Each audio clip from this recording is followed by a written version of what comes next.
આજે 24મી માર્ચ 2026માં વિધાનસભાના સત્રનો દિવસ છે. આજે રાજ્યના નાણામંત્રીશ્રીએ વિનિયોગ વિધેયક રજૂ કર્યું, ગુજરાત સરકારના બજેટનું વિધેયક.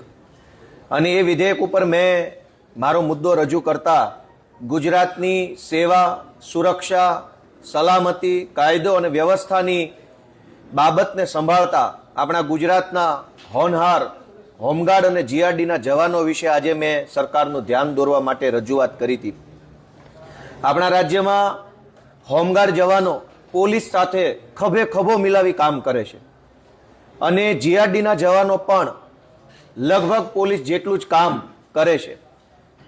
કુદરતી આફત આવે, આંદોલનો, ધરણાઓ, રેલી, હુલ્લડ, કોઈ અન્ય ઘટના દુર્ઘટના બને, તહેવારો હોય ત્યારે ખૂબ મોટી સંખ્યામાં હોમગાર્ડના જવાનો અને જીઆરડીના જવાનો કાયદો વ્યવસ્થા અને સલામતીની બાબતને સંભાળે છે.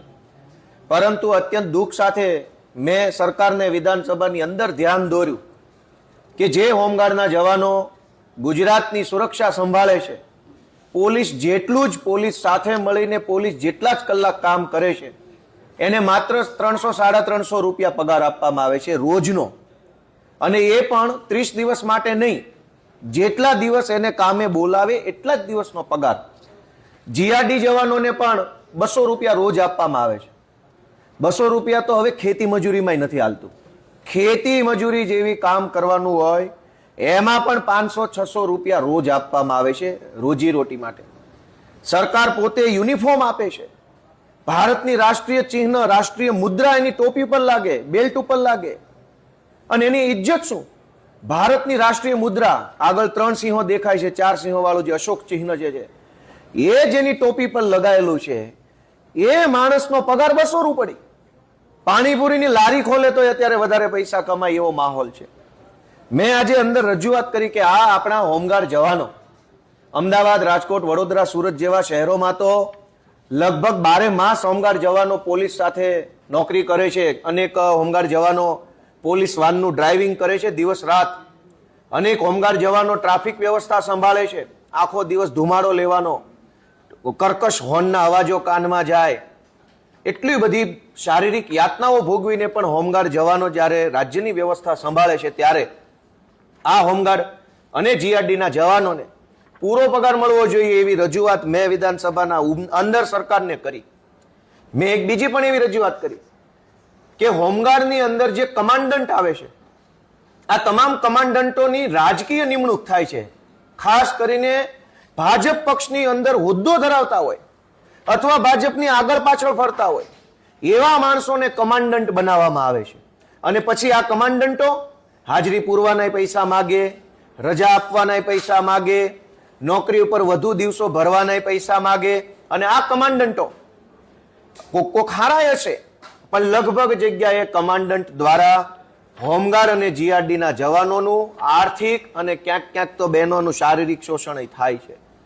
એટલે મેં 2 રજૂઆત સરકારશ્રી સામે કરી કે આપણા રાજ્યની સુરક્ષા સલામતી સંભાળતા પોલીસ જેવું જ પોલીસ સાથે રહીને પોલીસ જેટલા જ કલાક કામ કરતા અશોક ચિહ્ન જેની ટોપી પર લાગેલું છે એવા હોમગાર્ડ જવાનોને તમે પૂરો પગાર આપો અને કમાન્ડન્ટોનો રાજકીય હસ્તક્ષેપ દૂર કરો.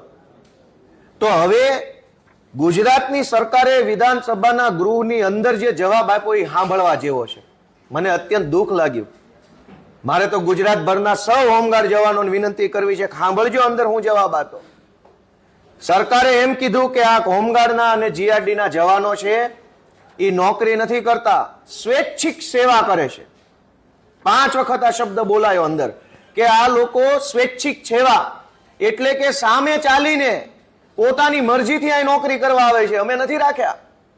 બીજું એમ પણ કીધું કે આ લોકો બીજી નોકરી કરતા હોય છે, એ નોકરીમાંથી નોકરી પૂરી કરીને પછી જે સમય આવે એમાં હોમગાર્ડ ને જીઆરડી નો યુનિફોર્મ પહેરે છે. હવે અમે તો ક્યાંય એવા જોયા નહીં. હું પોતે અમદાવાદ પોલીસમાં હતો. અનેક મિત્રોએ હોમગાર્ડની નોકરીના પગારથી ઘર પરિવાર નથી ચાલતો એટલે રિક્ષા ચલાવવી પડે છે. રિક્ષા ચલાવતા જોયા છે. અશોક ચિહ્ન જેના બેલ્ટ ઉપર લાગ્યું છે, માણસ રિક્ષા ચલાવશે? તો સરકારે એવો જવાબ આપ્યો કે આ નોકરી નથી, આ તો સ્વૈચ્છિક સેવા છે. પછી એવું પણ કીધું કે એ લોકો સમાજ સેવાનું કામ કરી રહ્યા છે, દેશ સેવાનું કામ કરી રહ્યા છે. તો દેશ સેવા ખાલી હોમગાર્ડો જ કરશે? ધારાસભ્યો, સાંસદ સભ્યો, મુખ્યમંત્રી નહીં કરે? દેશ સેવા તો બધાની જવાબદારી છે. તો હોમગાર્ડનો પગાર 200 રૂપિયા, ધારાસભ્યોનો પગાર 1.25 લાખ કેમ? એક બાજુ ગૃહમાં સમાન નાગરિક સંહિતાની મોટી મોટી ફિલોસોફી કરે છે સરકાર, તો હોમગાર્ડને દેશ સેવા કરવાનો પગાર 200 રૂપિયા, ધારાસભ્યને દેશ સેવા કરવાનો પગાર 1.25 લાખ રૂપિયા, મામલતદારને દેશ સેવા કરવાનો પગાર 1 લાખ રૂપિયા. આવું કેવું? યુસીસી ના નામે નાટક નખરા કરનારા ભાજપના લોકોના મોઢા પર આ તમાચો છે. આજે જે ચર્ચા થઈ કે તમે હોમગાર્ડ જવાનોનું શોષણ કરો છો, એને લૂંટી લ્યો છો, એનો પરિવારનું પણ ભરણ પોષણ ન થાય એવું હાવ મામૂલી 200 રૂપિયાનું વેતન આપો છો, ઉપરથી એમ કહો છો કે આ લોકો સમાજ સેવા કરે છે, સ્વૈચ્છિક આવેલા છે. સ્વૈચ્છિક શબ્દ વારંવાર બોલાયો અંદર. સ્વૈચ્છિક કોણ આવે ભાઈ? પૂરો પગાર એને કંઈક બીજી નોકરી મળતો હોય તો શું કામ હોમગાર્ડની નોકરી કરીને 200 રૂપિયા માટે ધુમાડો ખાય આખો દિવસ? નથી ક્યાંય કમાણીની વ્યવસ્થા, એટલે લાચારી વશ હોમગાર્ડમાં કદાચ આવે તો તમે ત્યાં એનું શોષણ કરો છો. એટલે આજે ગુજરાતના હોમગાર્ડ જવાનો અને જીઆરડી જવાનોને પૂરો પગાર આપવામાં આવે એવી મેં રજૂઆત કરી છે. ગોપાલભાઈ, તો લાગે છે 200 મળે છે અત્યારે, કેટલા મળવા જોઈએ જીઆરડી અને હોમગાર્ડ? સરકારે લઘુત્તમ વેતનનો કાયદો ઓલરેડી બનાવ્યો છે ભારતની સરકારે, અને એ લઘુત્તમ વેતનના કાયદા પ્રમાણે એક દિવસના ઓછામાં ઓછા કેટલા રૂપિયા મળવા જોઈએ એની ગણતરીનું કેલ્ક્યુલેશન ચાર્ટ પણ સરકારે બનાવ્યો છે. 200 રૂપિયામાં તો આજકાલ શું આવે છે? એક સારા સિનેમાની ટિકિટ 200માં નથી આવતી. 200 રૂપિયામાં તો અહીંયા અમદાવાદથી વિસાવદર નથી જઈ શકાતું.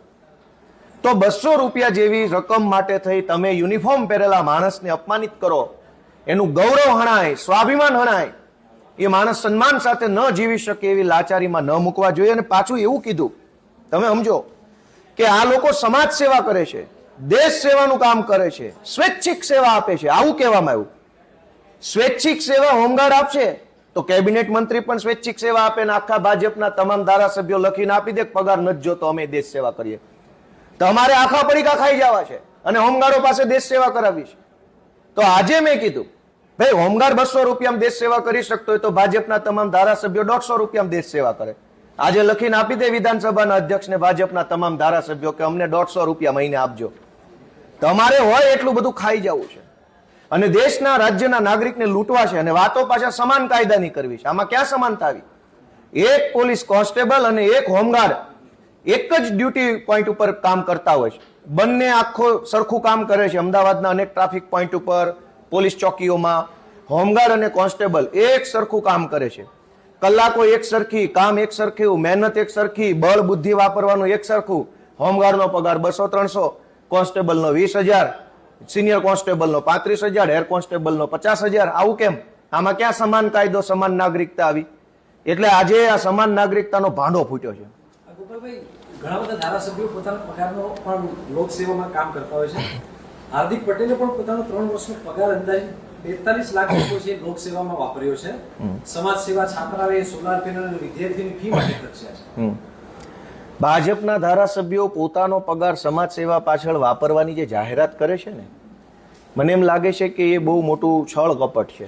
તમારી તો આખી સરકાર છે, કરપ્શન જ ખાલી બંધ કરી દો ને તો એ પગાર જનસેવાને વાપરવાને બદલે જનસેવાના પૈસા જ જનસેવામાં વપરાય. જનસેવાના પૈસામાં કટકી કરવાની અને આ બાજુથી દાનેશ્વરી કર્ણ બનવાનું, એવું ન હોય. 4 લાખ કરોડનું બજેટ છે, રોડ રસ્તામાં કટકી, બાયોડીઝલમાં કટકી, દારૂ ડ્રગ્સના હપ્તા, ખાણ ખનીજમાં હપ્તા, બાંધકામ ગેરકાયદેસરમાં હપ્તા, ટાઉન પ્લાનિંગમાં હપ્તા, કરોડો રૂપિયા હપ્તામાં લઈ લેવાના, 1.5 લાખની દાતારી. વાહ ભાઈ વાહ, દાનવીરોને સલામ છે બે હાથે ભાઈ. આવા દાનવીરો તો પાકવા જોઈએ.